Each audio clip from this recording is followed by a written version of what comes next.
अस्सलाम वालेकुम। आज की वीडियो में हम करेंगे एक्सरसाइज 5A की जी अपडेटेड 7th एडिशन जो न्यू एडिशन आया है उसी एक्सरसाइज है ये एक्सरसाइज 5A और चैप्टर नेम है नंबर पैटर्न्स।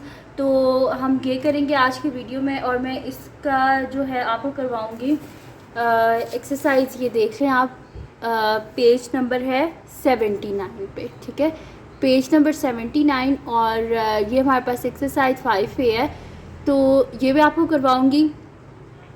और इसके ना जो मैं पहले पूरी सॉल्व कर चुकी हुई हूँ, पिछली जो बुक है उसमें ना, तो इसमें मैं आपको वही जो क्लिप्स है ना वही दिखा दूँगी क्योंकि उसमें मैंने बहुत डिटेल से समझाया हुआ है। तो आप वो देख लें। इसके फर्स्ट 4 क्वेश्चन मैं आज की वीडियो में अपलोड करूँगी।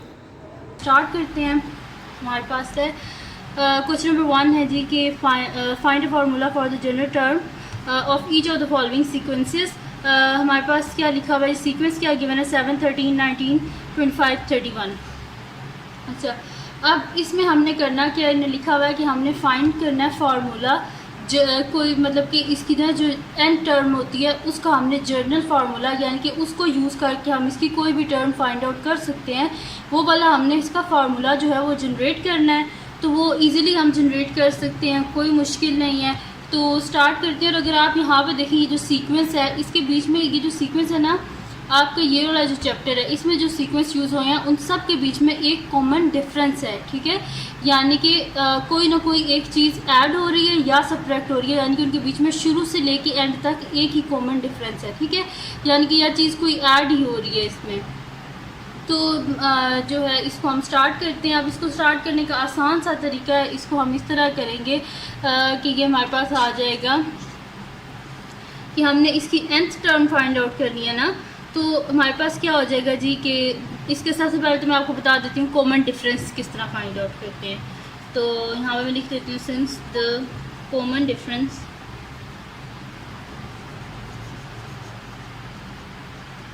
इन सब में हम कॉमन डिफरेंस फाइंड आउट कर लेते हैं क्या है।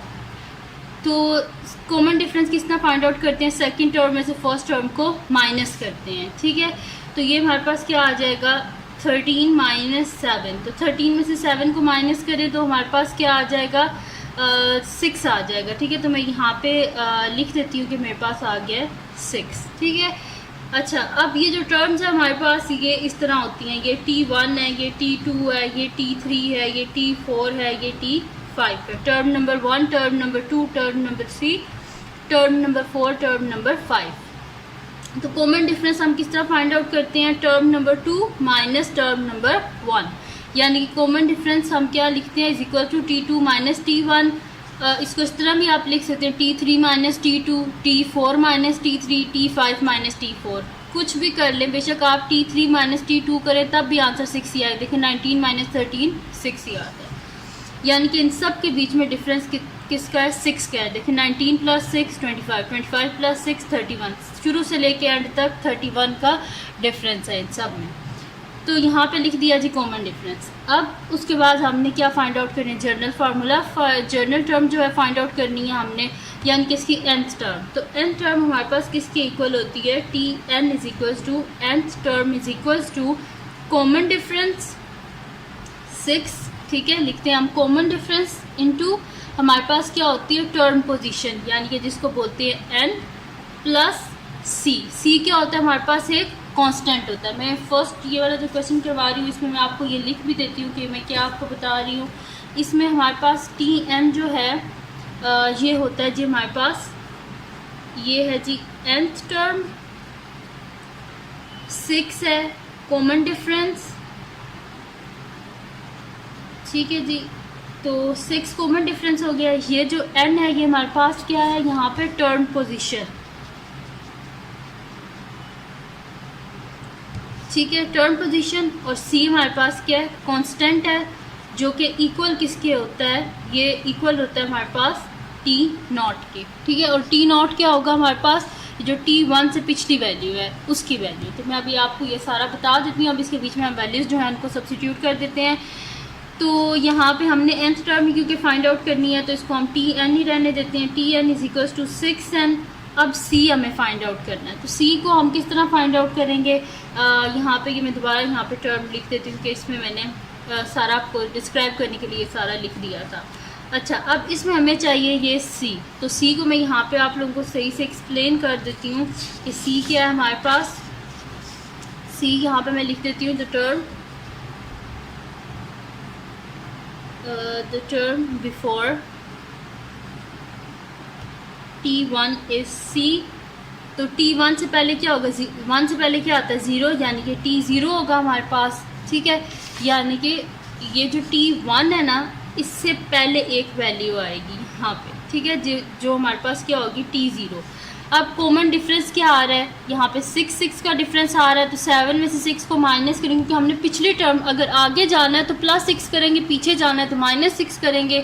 तो 7 में से 6 माइनस करेंगे तो वो हमारे पास T0 वाली टर्म आएगी। तो मैं यहाँ पे लिख भी देती हूँ कि हमारे पास T0 किसके इक्वल होगा, T0 इज इक्वल्स टू हमारे पास होगा T1 - 6, क्योंकि कॉमन डिफरेंस जो है। तो यहाँ पे आ जाएगा T0 is equals to T1 हमारे पास 7 है, 7 - 6, T0 आ गया हमारे पास 1, ठीक है। यानी कि ये आ गया हमारे पास C की वैल्यू।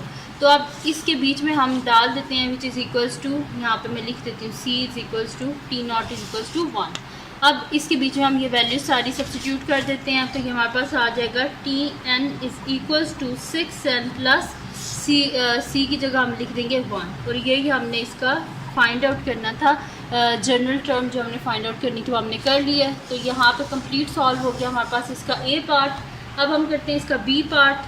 तो B पार्ट है जी हमारे पास के -4, -1, -2, 5, 8 एंड सो ऑन। तो सोल्यूशन स्टार्ट करते हैं। तो यहाँ पे मैं दोबारा से ये सीक्वेंस लिख लेती हूँ। मेरे पास है -4, -1, 2, 5, 8, ठीक है। और नेक्स्ट जो है वो इसी तरह ये चल रहा है।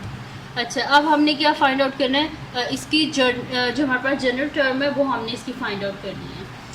तो वो हम किस तरह फाइंड आउट करेंगे, वैसे ही जैसे फर्स्ट पार्ट की है। इसमें क्या है हमारे पास द कॉमन डिफरेंस, इसमें क्या है the common difference is equals to, हमारे पास क्या है यहाँ पे कॉमन डिफरेंस, अगर आप यहाँ पे देखें तो -1, उसके बाद क्या लिखा हुआ है -1, यानी कि सॉरी -4, उसके बाद लिखा है -1। तो -4 में हम करेंगे +3 करेंगे, तो प्लस माइनस माइनस 4 में से 3 गए 1।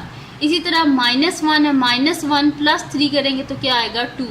फिर यहाँ पे हम करेंगे 2 + 3 5, 5 + 3 8, ठीक है। तो यहाँ पे हम इसको लिख देते हैं कि हमारे पास क्या आ जाएगा, यहाँ पे कॉमन डिफरेंस मैंने आपको क्या बताया, हमारे पास आया है 3 आया कॉमन डिफरेंस, ठीक है। और कॉमन डिफरेंस में यहाँ पे मैंने जिस तरह पहले आपको बताया था, आप इस तरह भी इसको फाइंड आउट कर सकते हैं कि ये हमारे पास है ना T1, ये T2, ये T3, T4, T5। तो हम किस तरह फाइंड आउट कर सकते हैं, T2 - T1, ठीक है। तो T2 क्या था हमारे पास, T2 है जी -1, ठीक है।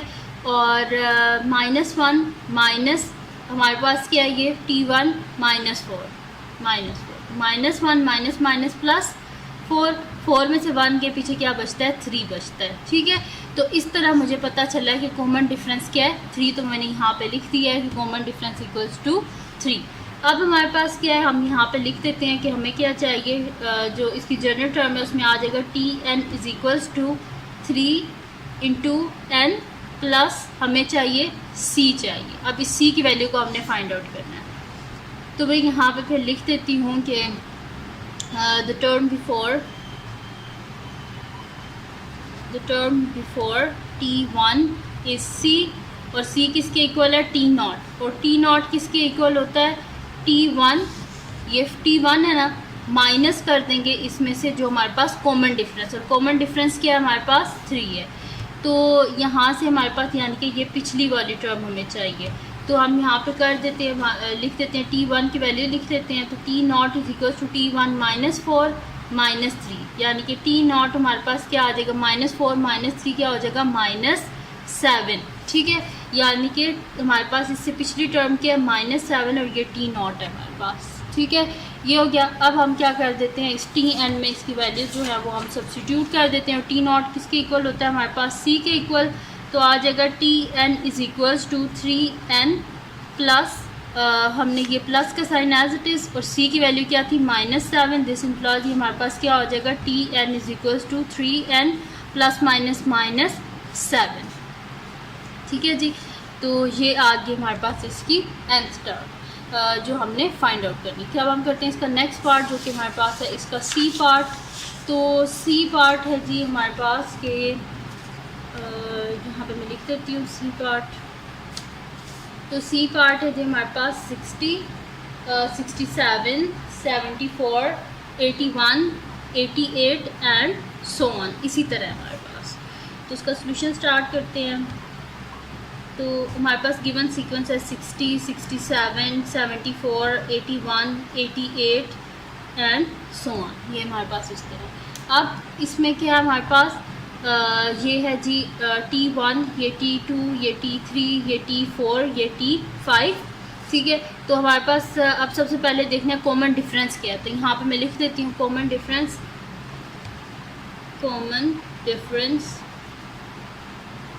इज इक्वल्स टू क्या बताया था, T2 माइनस T1। तो T2 क्या हमारे पास 67, 67 माइनस 60, तो हमारे पास क्या आ जाएगा 7। तो कॉमन डिफरेंस क्या आ गया हमारे पास 7 आ गया। अब हमारे पास क्या होता है, T n is equals to common difference into n plus C. अब सी की वैल्यू को फाइंड आउट करना है। तो हम यहाँ पे मैं लिख दूंगी कि the term before T1 is C which is equals to T naught. T1 से पहले T नॉट ही आता है, T naught equals to C। C क्या है, कॉन्स्टेंट है। अच्छा, तो T नॉट हमारे पास किसके इक्वल होता है, T1 माइनस कॉमन डिफरेंस। तो कॉमन डिफरेंस क्या था 7। तो T1 क्या है हमारे पास 60। तो मैं यहाँ पे लिख देती हूँ T naught is equals to 60 minus 7, यानी कि हमारे पास क्या आ जाएगा 53। ठीक है, यानी कि C is equals to T naught हमारे पास क्या आ गया 53। तो यहाँ पे आ जाएगा Tn is equals to 7n plus C था ना, तो C की जगह हम क्या लिख देते हैं 53। तो ये आगे जो हमारे पास इसकी जनरल टर्म जो थी वो हमने फाइंड आउट कर लिया। वो हमारे पास इसकी nth टर्म जो आई है वो आई है 7n प्लस 53। अब इसका लास्ट पार्ट है जो कि हमारे पास है इसका डी पार्ट, तो वो कर लेते हैं यहाँ पे। तो डी पार्ट है जी हमारे पास के, यहाँ पे मैं लिख लेती हूँ, डी पार्ट है 14, 11, 8, 5, 2 सो ऑन। तो सोल्यूशन स्टार्ट करती हूँ मैं इसका। तो मेरे पास है गिवन सीक्वेंस है 14, 11, 8, 5, 2 so on.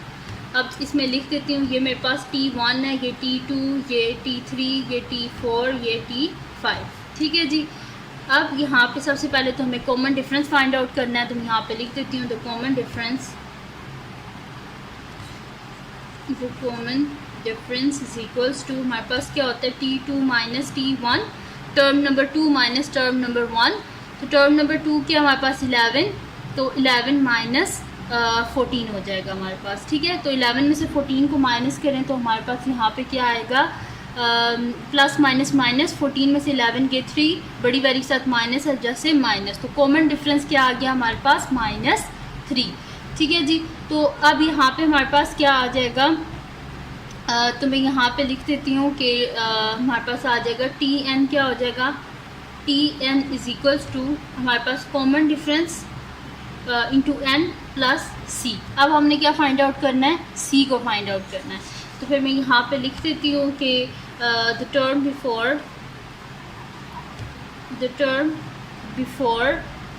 T1 is equals to, T1 जो है वो हमारे पास क्या है C, और C किसके इक्वल होता है T नॉट, और T नॉट किसके इक्वल होता है T1 माइनस जो हमारे पास कॉमन डिफरेंस है। ठीक है, तो T1 माइनस -3। ठीक है, तो ये आ गया हमारे पास, यानी कि T naught is equals to T1 की जगह इसकी वैल्यू मैं लिख देती हूँ, वो है मेरे पास 14 माइनस माइनस प्लस 3। ठीक है, तो T naught is equal to 14 plus 3, मेरे पास क्या हो जाएगा 17। तो T नॉट यानी कि C की वैल्यू मेरे पास आ गया 17। तो अब इसको वहाँ पे लिख देते हैं। तो Tn is equals to -3n plus C की जगह लिख देते हैं 17। ठीक है जी। तो ये आ गया हमारे पास इसका answer, tn is equals to -3n+17। और ये हमने इसकी जर्नल टर्म यानी कि nth टर्म जो है वो हमने इसकी फाइंड आउट कर ली है। स्टार्ट करते हैं। हमारे पास क्वेश्चन नंबर 2 है कि given that the n term tn of a sequence is tn is equals to 2n+5, find the fifth term. Second part है जी द एट्थ टर्म, और थर्ड पार्ट है the lowest common multiple of the fifth term and the eighth term of the sequence. अच्छा, अब इसमें है कि हमारे पास के nth टर्म जो है, जो फर्स्ट क्वेश्चन था उसमें तो हमने खुद बनानी थी, लेकिन यहाँ पे जो nth टर्म है हमारे पास ये tn यानी कि nth टर्म जो है वो हमारे पास ऑलरेडी गिवन है। इसको यूज़ करके हमने फिफ्थ टर्म को फाइंड आउट करना है, एट्थ टर्म को फाइंड आउट करना है, और थर्ड पार्ट में हमने इनका लोएस्ट कॉमन मल्टीपल यानी कि LCM फाइंड आउट करना है। ठीक है, तो स्टार्ट करते हैं। तो यहाँ पे सबसे पहले हम इसकी फिफ्थ टर्म फाइंड आउट कर देते हैं। फर्स्ट पार्ट है हमारे पास, तो मैं यहाँ पे लिख देती हूँ फर्स्ट है जी द फिफ्थ टर्म। तो सोल्यूशन स्टार्ट करते हैं हम इसका। हमारे पास nth टर्म गिवन है tn is equals to 2n+5। ठीक है, तो फिफ्थ टर्म यानी कि n की जगह हम क्या लिख देते हैं 5, n इज इक्वल्स टू 5। तो हमारे पास हो जाएगा t5 is equals to 2 × 5 + 5, n की जगह सारा 5 लिख दिया है। तो 2 5 से 10, 10 + 5 इज इक्वल्स टू 15, यानी कि t5 हमारे पास क्या आ गया 15, यानी कि इसकी फिफ्थ टर्म हमारे पास क्या है 15 है। अब इसका सेकंड पार्ट कर लेते हैं, जिसमें वो हमसे कह रहे हैं कि हमने क्या करना है द एट्थ टर्म। हमने इसकी क्या करनी है, जो एट्थ टर्म है उसको हमने फाइंड आउट करना है। तो यहाँ पे लिख देती हूँ द एट्थ टर्म।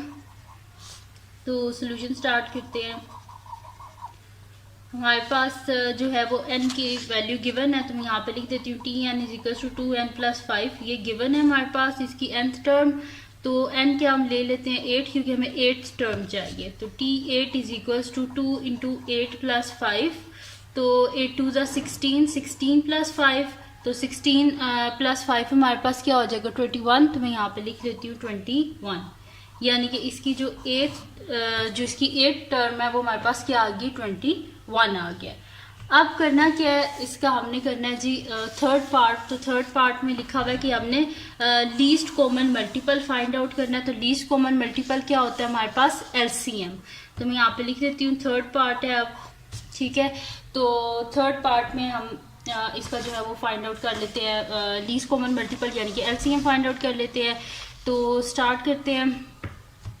यहाँ पे हमारे पास फिफ्थ टर्म जो थी वो क्या थी हमारे पास, कि मैं फिफ्थ टर्म जो थी हमारे पास t5 था जी 15, और t8 हमारे पास था 21। ये हमने फाइंड आउट किया था, ये फिफ्थ टर्म और ये एट्थ टर्म। अच्छा, अब LCM फाइंड आउट करना है, तो जो साइड पे हम फाइंड आउट कर लेते हैं 15 और 21 का। तो सबसे पहले तो 2 की टेबल से तो ये होंगे नहीं, 3 के टेबल से होंगे। तो 3 5 = 15, 3 7 = 21। अब 5 की टेबल से होंगे, 5 1 = 5, 7 एज इट इज। अब 7 की टेबल से 7 1 = 7। तो इन सबको मल्टीप्लाई करेंगे तभी तो LCM आता है हमारे पास। तो मैं यहाँ पे लिख देती हूँ कि LCM of fifth and eighth term is equals to हमारे पास क्या आ जाएगा 3 × 5 × 7। तो 3 5 = 15, 15 7 हमारे पास क्या होता है 105। तो ये हमारे पास क्या आ गया इसका LCM 105। और यहाँ पे कंप्लीट सॉल्व हो गया हमारे पास क्वेश्चन नंबर 2। तो हम क्या कर लेते हैं, अब इसका नेक्स्ट क्वेश्चन जो है वो भी इसी वीडियो में सॉल्व कर लेते हैं। क्वेश्चन नंबर 3 जो है वो भी मैं आपको करवा देती हूँ।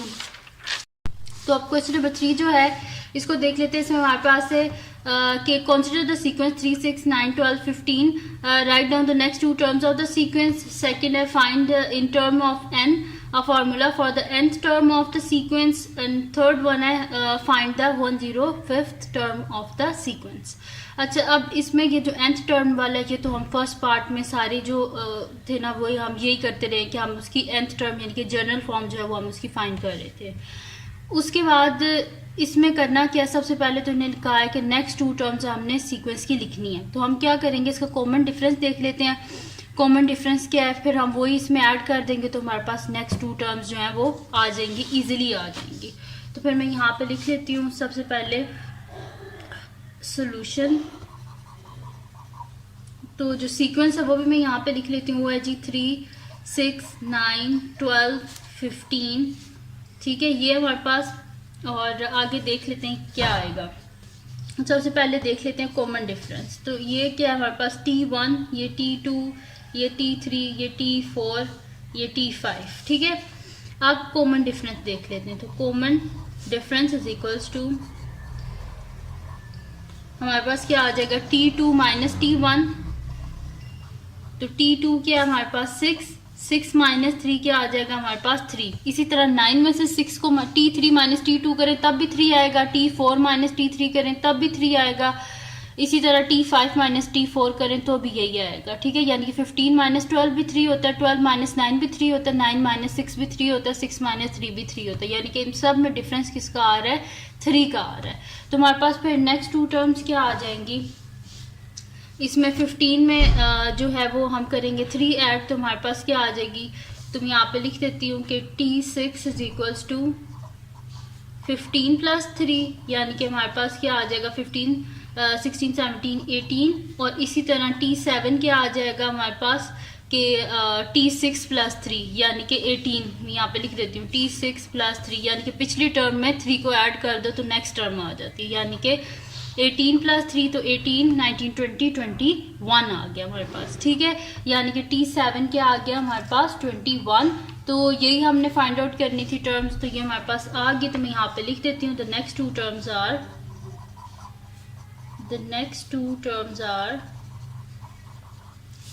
18 एंड 21। इधर T6 में भी यही किया, T6 is equals to T5 plus 3। ठीक है, बस आप जो पिछली टर्म में उसमें 3 ऐड करते जाएंगे तो आपके पास नेक्स्ट टर्म्स जो है वो आती जाएंगी। अब चलते हैं इसके सेकंड पार्ट की तरफ। सेकंड है जी find in terms of n a formula for the nth term of the sequence. तो कॉमन डिफरेंस तो हम पहले फाइंड आउट कर चुके हैं, वो हमारे पास क्या आया है, इसका कॉमन डिफरेंस 3 आ चुका है। ठीक है, तो अब फार्मूला हम किस तरह जनरेट करते थे, nth टर्म का हमारे पास होता था कि अब यहाँ पे मैं लिख देती हूँ सेकंड पार्ट का सोल्यूशन। ठीक है, तो यहाँ पे मैं इसको लिख देती हूँ कि ये जो सबसे पहले कॉमन डिफरेंस, इसमें ऊपर दोबारा लिख लेती हूँ कि कॉमन डिफरेंस क्या है हमारे पास, कॉमन डिफरेंस है जी 3 है हमारे पास। तो हम लिखते किस तरह थे कि हमारे पास nth टर्म किसके इक्वल आती है, common difference into n plus हमारे पास क्या होता है c, और c किसके इक्वल है, T0 के। तो यहाँ पे हम फिर क्या लिखते हैं कि द टर्म बिफोर, मैं नेक्स्ट शीट ले लेती हूँ और उस पर मैं आपको ये आगे करवा देती हूँ कि हमने क्या करना है, Tn को ये C को फाइंड आउट अब करना है nth टर्म बनाने के लिए। तो C जो है वो हमारे पास किसके इक्वल होता है, T0 के। तो मैं यहाँ पे लिख देती हूँ कि the term before T1 is C and which is equal to T0। और T0 किसके इक्वल होगा, कोई भी चीज़ आपने फाइंड आउट करनी होती है तो उससे जो पिछला मतलब कि हमारे पास होता है, जैसे कि आप ये T0 है, T1 हमारे पास जो सीक्वेंस है वो कहाँ से स्टार्ट हुआ है, T1 से, लेकिन हमने उससे पिछला फाइंड आउट करना है जो कि सीक्वेंस में नहीं गिवन। तो जब पिछला फाइंड आउट करना है तो माइनस करना है, और अगर अगला फाइंड आउट करना है तो प्लस करना है। तो हमने जब पिछला फाइंड आउट करना है तो हम क्या कर देंगे, T1 में से कॉमन डिफरेंस को माइनस कर देंगे। ठीक है, तो T1 हमारे पास क्या है, 3 है। तो यहाँ पे मैं लिख देती हूँ 3 माइनस 3, तो T0 मेरे पास क्या आ जाएगा 0, यानी कि T0 C जो है वो हमारे पास क्या आ गया, 0 आ गया। मैं यहाँ पे लिख देती हूँ C is equal to T0 equals to 0, यानी कि यहाँ पे हमारे पास क्या आ जाएगा कि ये जो C मैंने यहाँ पे लिखा था Tn is equal to 3n plus C क्या हमारे पास T0 है, तो T0 की वैल्यू क्या आई है, 0 आई है। तो Tn is equal to 3n plus 0, यानी कि Tn हमारे पास क्या आ गया, 3n, यानी कि इसकी जो nth टर्म है वो हमारे पास क्या आई है, 3n आई है। अब चलते हैं जी इसके नेक्स्ट पार्ट की तरफ, जो कि हमारे पास इसका लास्ट पार्ट है, जो लिखा हुआ है hence find the 105th term. कि अगर आपके पास जब हमने nth टर्म फाइंड आउट कर लिया है तो इसके बीच में 105 को सब्स्टिट्यूट करके हमने nth टर्म को फाइंड आउट करना है। तो मैं यहाँ पे लिख देती हूँ थर्ड पार्ट का सोल्यूशन। तो यहाँ पे n की वैल्यू ने हमें क्या दिया है, 105। तो मैं लिख देती हूँ 1n is equal to 105, Tn is equal to 3n है हमारे पास। n की जगह लिख देते हैं 105 इज इक्वल टू 3 इंटू 105। तो 3 5 15, 5 1 कैरी 3 0 0 1 आ गया, एज इट इज़ 3 1 ज़ा 3। तो हमारे पास इसका आंसर क्या आया है 315। ठीक है, तो मैं यहाँ पे लिख देती हूँ कि T105 इज इक्वल्स टू 315। ठीक है, और ये आ गया हमारे पास इसका आंसर, और यहाँ पे कंप्लीट सॉल्व हो गया हमारे पास इसका जो थर्ड पार्ट है वो भी सॉल्व हो गया। अब हम चलते हैं नेक्स्ट क्वेश्चन की तरफ, जो कि हमारे पास है क्वेश्चन नंबर 4 के इसमें लिखा हुआ है कि the first 4 figures of the sequence are shown. यहाँ से फर्स्ट 4 जो फिगर है ना सीक्वेंस की वो उन्होंने हमें दी हुई है, और यहाँ पे अगर आप देखें तो एक जो पॉइंट है वो कितने सेगमेंट में डिवाइड करता है इस लाइन को, 2 सेगमेंट्स में। इसी तरह 2 जो पॉइंट्स है वो कितने सेगमेंट में कर रहे हैं, 1 2 3 सेगमेंट्स में कर रहे हैं। इसी तरह 3 पॉइंट्स 4 सेगमेंट्स में लाइन को डिवाइड कर रहे हैं, और इसी तरह 4 जो पॉइंट्स हैं वो लाइन सेगमेंट को जो है ना लाइन जो है उसे 5 सेगमेंट्स में डिवाइड कर रहे हैं। अब इसी तरह उन्होंने लिखा हुआ यहाँ पे टेबल दिया हुआ है, उसको कह रहे हैं कि नंबर ऑफ पॉइंट्स दिए हुए हैं ऊपर के, एक पॉइंट है तो उसने कितने सेगमेंट्स में डिवाइड किया है इसे, ये देखिए 1 + 1 2 सेगमेंट्स। इसी तरह जब 2 पॉइंट्स हैं तो उसने कितने सेगमेंट्स में किया 1 2 3, तो 2 + 1 3 कर दिया। ठीक है, यानी कि 2 ये डॉट्स और 1 ये जो एक्स्ट्रा इसके साथ ये सेगमेंट बनता है ये वाला। और इसी तरह जब 3 है तो 3 + 1 हमारे पास क्या हो जाएगा 4, 4 है तो 4 + 1, 5 है तो 5 + 1, 6 है तो 6 + 1। अब वो कह रहे हैं इस टेबल को पूरा कंप्लीट कर दें, तो मैं यहाँ पे इस टेबल को बना लेती हूँ और इसको हम क्या कर लेते हैं कंप्लीट कर लेते हैं। तो फर्स्ट मैं यहाँ पे लिख लेती हूँ सोल्यूशन, और यहाँ पे हमारे पास है फर्स्ट है, और इसमें लिखा हुआ है कि हमने करना क्या है कंप्लीट द टेबल। ठीक है, और टेबल को मैं यहाँ पे बना लेती हूँ। ये हमारे पास है number of points divided by क्या है नंबर ऑफ सेगमेंट्स।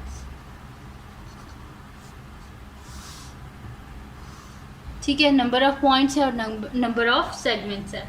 अब जब 1 पॉइंट है तो कितना था 1 + 1 = 2 पॉइंट्स।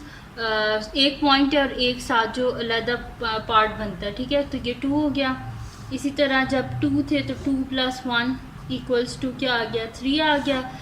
इसी तरह जब 3 डॉट्स हैं ये फिगर 3 में ये 3 डॉट्स हैं तो 1 2 3 और ये जो एक्स्ट्रा वाला है तो 3 + 1। तो मैं यहाँ पे लिख देती हूँ 3 में 3 + 1 = 4, और जब 4 है तो 4 + 1 यानी कि हमारे पास क्या हो जाएगा 5 हो जाएगा।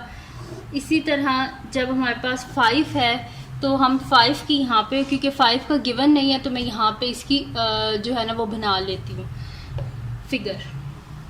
तो ये मैं यहाँ पे फिगर 5 बना लेती हूँ, फिगर 5, और इसमें कितने डॉट्स होने चाहिए 5 होने चाहिए। तो 5 डॉट्स मैं यहाँ पे बना लेती हूँ। तो ये यहाँ पे हो गया first, second, third, fourth, fifth. ठीक है, तो देखिए आप 5 डॉट्स हैं 1 2 3 4 5 डॉट्स हैं। सेगमेंट्स कितने हैं 1 2 3 4 5 6, यानी कि 5 + 1 6। मैं यहाँ पे लिख देती हूँ कि 5 + 1 = 6।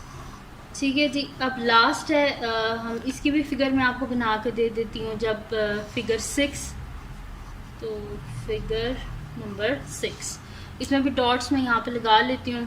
तो यहाँ पे कितने हमने लगाने हैं 6, तो 1 2 3 4 5 6। ठीक है, 6 डॉट मैंने लगा लिए। अब इसको काउंट कर लेते हैं। देखें 1 2 3 4 5 6 डॉट्स, और सेगमेंट्स कितने हैं 1 2 3 4 5 6 7। तो 6 हमारे पास नंबर ऑफ पॉइंट्स हैं और सेगमेंट्स कितने हैं 6 + 1 = 7। ठीक है जी, तो ये टेबल जो है इसको हमने कंप्लीट कर लिया है। अब हम करते हैं इसका जो सेकंड पार्ट है उसको पढ़ लेते हैं कि यहाँ पे ये क्या लिख रहे हैं। तो सेकंड पार्ट में ये हमें कह रहे हैं कि hence write down the number of segments there will be when 49 point divide the segment line, वो कह रहे हैं कि जब लाइन सेगमेंट को 49 पॉइंट जो हैं वो डिवाइड करेंगे तो टोटल हमारे पास कितने सेगमेंट्स बनेंगे। तो इसको हम इजीली सॉल्व कर सकते हैं। हम यहाँ पे पहले लिख लेते हैं कि इसका ना हम सीक्वेंस बना लेते हैं, ठीक है, कि क्या मतलब कि इसमें है। इस तरह कर लेते हैं कि देखें जब भी यहाँ पे देखें जितने नंबर ऑफ़ पॉइंट्स होते हैं उसमें 1 ऐड होता है ना, तो हम लेट कर लेते हैं कि लेट नंबर ऑफ़ पॉइंट्स भी n है, तो नंबर ऑफ़ सेगमेंट कितने होंगे उसमें एक ऐड हो जाएगा, यानी कि n+1 हो जाएगा। तो इसको मैं यहाँ पे जब करूँगी तो आपको ज़्यादा बेहतर समझ आएगा। तो मैं यहाँ पे लिख लेती हूँ सेकेंड पार्ट का सोल्यूशन। इसमें मैं लिख लेती हूँ कि let the number of points be n, number of points को मैं लेट कर लेती हूँ कि वो मेरे पास क्या है, n है। तो फिर मेरे पास क्या हो जाएगा कि नंबर ऑफ सेगमेंट्स क्या बनेंगे, number of segments is equals to जितने पॉइंट्स होते हैं उसमें 1 को हम ऐड कर देते हैं ना, तो नंबर ऑफ सेगमेंट हो जाएगा n+1, ठीक है। तो अगर हमारे पास n की वैल्यू अगर 49 है तो फिर यहाँ पे हम क्या लिख देंगे, n की जगह 49, क्योंकि उन्होंने बोला ना कि अगर हमारे पास 49 पॉइंट्स हैं तो नंबर ऑफ सेगमेंट्स कितने होंगे। तो मैं यहाँ पे लिख देती हूँ when n is equals to 49 number of segments, number of segments हमारे पास क्या हो जाएगा, n की जगह यहाँ पे हम लिख देंगे, इस n की जगह हम लिख देंगे 49+1, 49+1 क्या हो जाएगा हमारे पास 50 हो जाएगा। तो यानी कि जब 49 पॉइंट्स होंगे तो नंबर ऑफ सेगमेंट्स कितने होंगे 50। तो यहाँ पे इसका बी पार्ट भी सॉल्व हो गया। अब हम देखते हैं इसका नेक्स्ट पार्ट क्या है। तो नेक्स्ट पार्ट है जी हमारे पास इसका सी पार्ट है, और सी पार्ट में ये हमें कह रहे हैं कि how many points are needed to divide a given line segment into 101 segments. यानी कि वो कह रहे हैं अब आप हमें बताएं कि हमें कितने पॉइंट्स चाहिए कि हम जो है ना इनको जो लाइन सेगमेंट है उसको हम 101 सेगमेंट्स में डिवाइड करें। तो हम क्या करेंगे, नंबर ऑफ जो है ये लिखा हुआ है ना, number of segment is equal to n+1। तो नंबर ऑफ सेगमेंट्स तो हमें पता है कि 101 जो है वो हमारे पास है सेगमेंट्स हैं। तो हमने देखना है कि हमारे पास नंबर ऑफ पॉइंट्स कितने हैं। तो मैं यहाँ पे लिख देती हूँ number of segments is equal to n+1 next sheet पे, और फिर जो है ना हम आगे कर लेते हैं। मैं यहाँ पे लिख देती हूँ कि number of segments is equal to n+1, number of segments is equals to n+1। तो नंबर ऑफ सेगमेंट उन्हें हमें कितने बताए हैं 101। तो नंबर ऑफ सेगमेंट्स की जगह मैं लिख देती हूँ 101 इज इक्वल्स टू n+1, और n किसको रिप्रेजेंट कर रहा है, नंबर ऑफ पॉइंट्स को। तो बोथ साइड से हम 1 माइनस कर देते हैं क्योंकि हमें n का आंसर चाहिए, साथ में 1 नहीं चाहिए। तो 101 - 1 इज इक्वल्स टू n+1 - 1, ये दोनों कैंसिल आउट हो गए। तो n इज इक्वल्स टू 101 में से 1 को माइनस करें, पीछे क्या बचता है 100। यानी कि जब 100 पॉइंट्स होंगे तो नंबर ऑफ सेगमेंट्स कितने होंगे 101। तो यहाँ पे हमारे पास ये सॉल्व हो गया इसका क्वेश्चन।